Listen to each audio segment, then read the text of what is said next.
is the Nutcracker every December.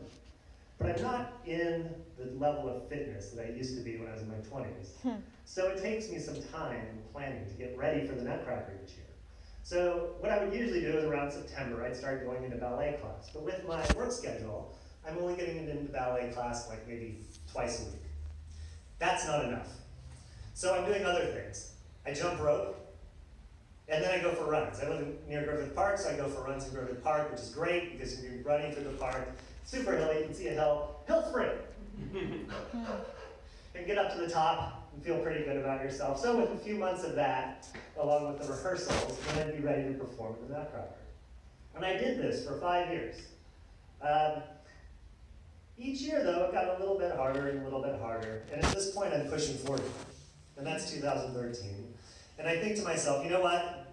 It's getting harder each year. It is fun. I enjoy like the 10 to 15 performances in December. It really gets you into the holiday spirit. You know, you're walking through a shopping mall around Christmas time and you hear the Nutcracker music, da-da-da, and you kind of think of the choreography. So it's enjoyable, but anyway, I make the decision, you know, I'm not going to do the Nutcracker anymore.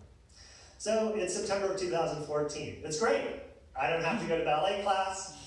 I can look at my jump rope in the corner and ignore it. I can look at the hills. I don't need to do any hill sprints. I'm just enjoying myself. You know, I can plan to be away in December and do something, you know, holiday travel because I don't have 10 or 15 performances in Nutcracker to do. And then it's the Friday after Thanksgiving, and my phone rings. Oh, Cynthia, artistic director of the ballet company. Hey Cynthia, what's up? Brian, I need a favor. I hired a couple dancers from Kellogg's, and they've just come to me, and they've got like finals, something they have to do, and now the performances, we've got 3 performances that are on the second weekend of December, and they can't do those, and I need someone to cover. Cynthia, that's like just over 2 weeks away.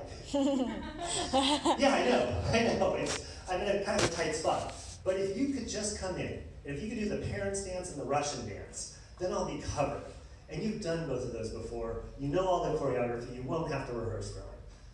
Now, Cynthia's actually being nice to me. Because if you don't know what the Nutcracker is, in the first act, it's just like a big party scene, right? There are some difficult male parts, but she hasn't asked me to do one of those.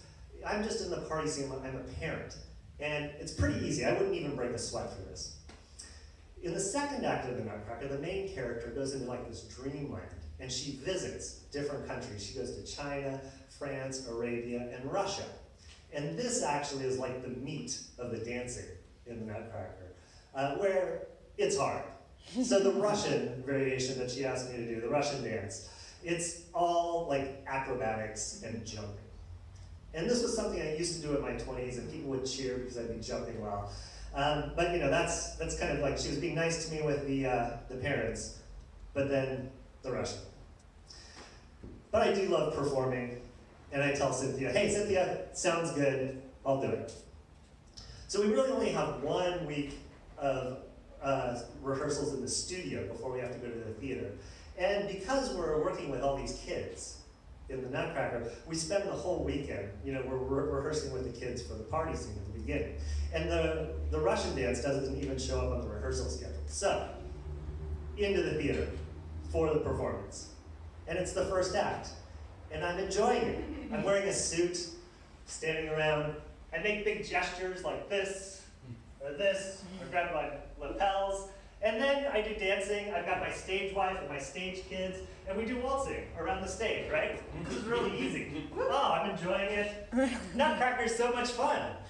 I feel like, yeah, I do. I love performing. It's fun to be up there.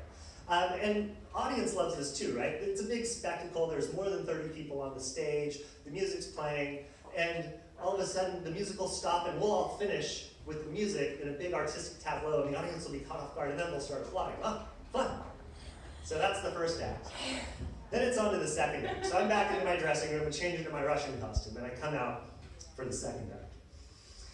Now, I'm in the upstage right wing, and there's not 30 people on stage for the Russian dance. There's only 3. There's 2 guys on the side and a soloist in the middle, and that's me. And what I have to do, I have to stand in the wing with an empty stage, and there's no music even. I cue the music. So I come on stage, and I have to do this gymnastics round-offy thing, followed by a split jump. It looks kind of like this, and then I jump up in the air, do a split jump, touch my toes. So I do that, and then I cue the music. Ba-ba-da-da-ba-ba-ba-ba. Side guy number 1 jumps in. Ba-ba-da-da-ba-ba-ba-ba. Side guy number 2 jumps in, and it's off to the races. So there's only 2 minutes to go from this point on. And I think, how bad could this be? So this is based on Russian folk dance. And if you think of Russian folk dance, most people think of like some deep knee bend stuff like this. And that's exactly how it starts out. So the 3 of us are doing this in unison, you know, hey, hey. And I'm kind of getting into it, but I'm starting to lose my breath a little bit. I have to do a little solo jumping part after the unison. That goes just fine. Back with the guys. Now we have to do this little run around and meet over on stage right. Only we don't do running. We do this kind of prancing move. Looks like this. So it takes a little bit more energy than just running. We end up over on the side of the stage. At this point, we have to do these other deep knee bends to get across the stage. Like this, moving to the side.